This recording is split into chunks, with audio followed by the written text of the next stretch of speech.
Hey, what's going on, guys, and welcome back to another video. I hope everyone's having a wonderful day so far. My name is Andrew Heishman. I'm the lead forecaster here at NWW16. So, for today's video, we're going to take a look at the radar side of things. We'll actually take a look at the RTMA analysis, so basically just your observed temperatures from this significant cool down that we saw across the nation. Just a note for you guys, it got pretty interesting, so we'll take a look at that. We'll take a look at the models and see what we're dealing with in terms of the future. We'll take a look at the the Storm Prediction Center, take a look at what's going on in terms of your thunderstorm forecast, and then at the end of the video, we'll take a look at the National Weather Service hazards, so pretty much your warnings, watches, and advisories. So, without further ado, let's go ahead and get on into it.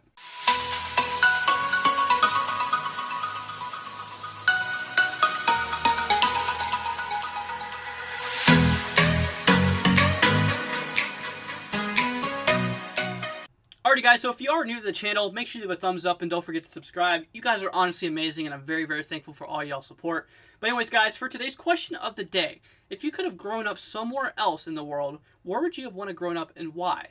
Leave it down in the comments below and I just might heart your comment. But anyways guys, let's go ahead and get on with the video. Alrighty guys, so we're taking a look at the radar side of things. We do have some snow showers that's going on across the upper northwest for those upper elevations of Washington State. Pretty much just east of Seattle. Following with some rain showers, basically just cross bits of southern Seattle here, as we can see, those lower elevations that are above freezing. So, we do continue to move to the east here. We do have some snow showers across bits of Minneapolis, generally moving to the southeast. Now, we continue to track eastward.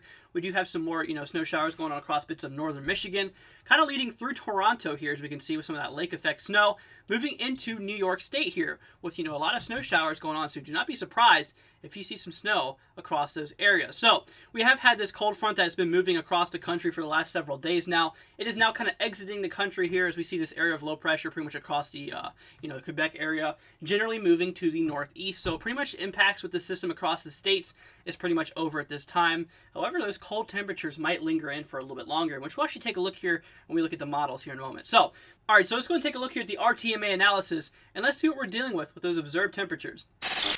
Alrighty guys, so we're taking a look here at the observed temperatures across the nation due to this significant cool down. So further down the line, we actually see this Arctic air that's pretty much moving itself to the southeast here. You can actually see dropping the temperatures in the teens here across bits of North Dakota, moving into northern Minnesota. So this system continued to move pretty much southeast here, as you can actually see. Here's where things really get interesting. We're already seeing markers here of 12 degrees Fahrenheit here.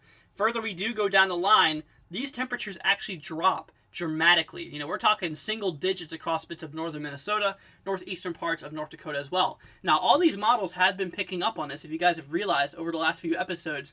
So we've had, a lot of model agreement. Different models were saying that this is going to happen, and a lot of the runs, a lot of the different runs that the models have produced also continue to show that we would see single digit temperatures, in which, guys, we've already seen here, as we can actually see. So this system generally moved itself to the southeast. You can see those freezing temperature line kind of right here in this blue, kind of this dark blue area is showing where your freezing temperatures are. So we're still pretty much below freezing across bits of Minnesota here, well below freezing, kind of near those teens across those areas. So later on, we'll actually take a look here at the models here in a second, but later on, we're actually going to see this this area of the freezing line really dive more south to the southeast. So let's go and take a look at the models and let's see what we're dealing with in terms of that. Alrighty guys, so we're taking a look here at the GFS model. This is your American model in terms of things. So we just take a look at the the observed temperatures across the nation. So now we're kind of taking that in the future. So this is your model. This is predicting the future. So we did have that really cold Arctic blast that moved down to the country, which we just saw. So here's what happens with this. So further down the line, right now this is for 7:00 p.m. today. So we're actually seeing that, that freezing temperatures drop all the way down into the upper elevations of, pretty much North Carolina for those mountainous regions across the Appalachians. So further down the line, this is where things really get interesting. So this is for 7:00 a.m. This is your coldest time of your day for tomorrow. But look at this. This is showing your freezing temperature line stretching all the way down to bits of central Alabama as well as northern Georgia. I mean, places for in Florida is even seeing some pretty cold temperatures. Near Tallahassee, we're talking near 30s across those regions. That's pretty cold for Floridians. So the more we do kind of move towards Orlando here, we're actually seeing temperatures get in the lower 50s according to this model. Now, I want to go ahead and say you cannot take this model 100% seriously for what it is, but just kind of get an idea of what we can expect. Regardless, these cold temperatures are going to drive really, really far south, in which we'll actually take a look at the hazards here in a minute. We actually have some freeze warnings in effect, so we'll take a look at those when we get to it. So that's pretty much what we're dealing with in terms of that. Now let's go and take a look here at the the future cast in terms of precipitation that's going to fall across the nation. Alrighty guys, so we're taking a look here at the GFS model still in terms of things. So we've actually seen all that lake effect snow going across bits of the upper states here, towards like Michigan, moving into New York State. So here's where things get kind of interesting. So we've actually had, this is the cold front that we've seen. All this rain is kind of exiting through the country, in which we're actually we're still seeing that cold air really kind of push its way down into the country. So further down the line, we do actually have high pressure builds across the eastern part of the country, actually leading to some pretty nice conditions in terms of a lot of sunshine. However, the downside is we're still seeing a lot of those colder temperatures. So further down the line, this high pressure will kind of persist across the eastern parts of the country. Now, for the last several days, models actually have been hinting of another area of low pressure to occur across bits of the upper Midwest into the northern Great Plains, in which, further down the line, another cold front is expected to form with more colder temperatures, eventually tracking down in the country. So this system will continue to move eastward. This is kind of like a similar copy of what we just saw in terms of, this cold front that we saw moved across the nation. It's going to be kind of taking a similar track. So further down the line, we'll actually start to see a lot of snow falling across bits, southern Canada towards like Quebec here.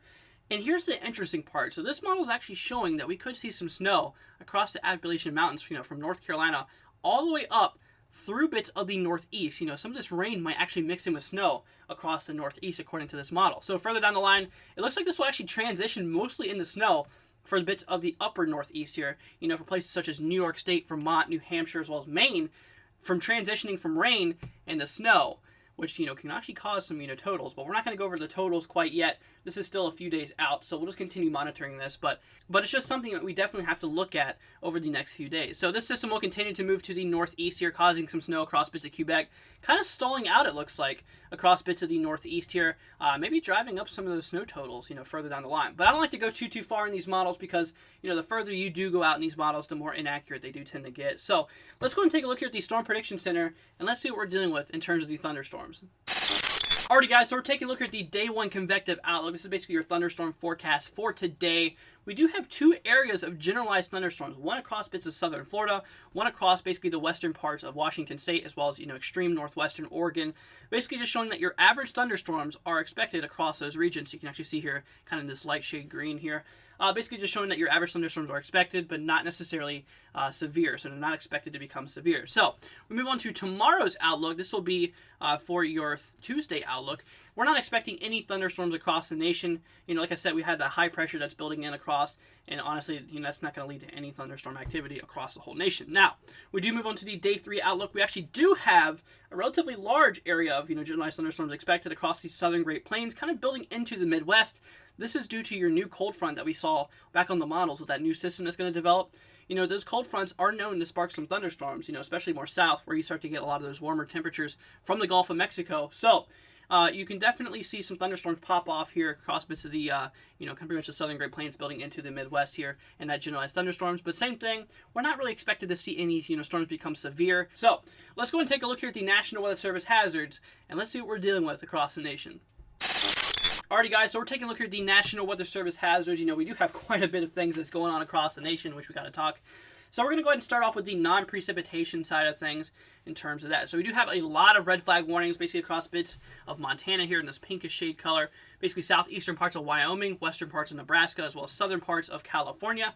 Just to alert all your firefighters that fire weather could be possible across those regions as wildfires could break out. So that's basically what we're dealing with in terms of this. Now, we do have some high wind warnings across Wyoming for those upper elevations here, just showing that high winds are expected to occur. And if you guys have anything that's loose outside, I'd recommend bringing it in until the storm is over. Now, we do have some wind advisories basically across bits of southeastern parts of Wyoming, just showing that gusty winds are expected to occur. But same thing, I'd recommend bringing everything inside just until the storm is over. Now, we do have some dense fog advisories across bits of central California, just showing that, poor visibilities are expected to occur. We do have another patch here of dense fog advisories across bits of southwestern parts of Oregon here, just showing that, difficulties with travel could actually be a thing as you get those poor visibilities, which can really make, driving kind of dangerous. So that's what we're dealing with in terms of that. Now, we do have some winter weather advisories across bits of northern Oregon, moving into Washington State, northern Idaho, as well as western parts of Montana. We do have another set basically across the northeast here from bits of, northwestern Pennsylvania, moving into New York State here.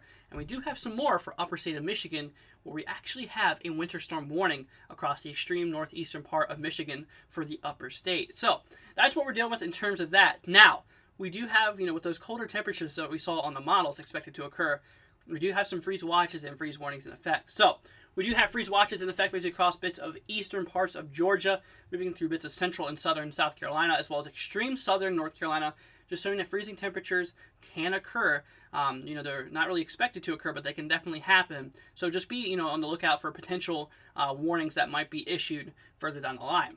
Now, in terms of that, we do actually have some freeze warnings in effect across bits of central Alabama here. We saw those really cold temperatures really supposed to drive south, in which, honestly, guys, it is expected to become freezing around those zones. So the freeze warnings means that freezing temperatures are going to occur. The freezing watch basically just means that, freezing temperatures can occur, but just, kind of stay alert for those freeze warnings. So with watches, you need to be paying attention. With warnings, you need to be taking action. So that's basically what we're dealing with in terms of that. But anyways, guys, that's going to wrap it up for today's video. If you guys did enjoy it, make sure you leave a thumbs up and don't forget to subscribe. You guys are honestly amazing, and I'm very, very thankful for all y'all support. But anyways, guys, I will catch you all in the next video.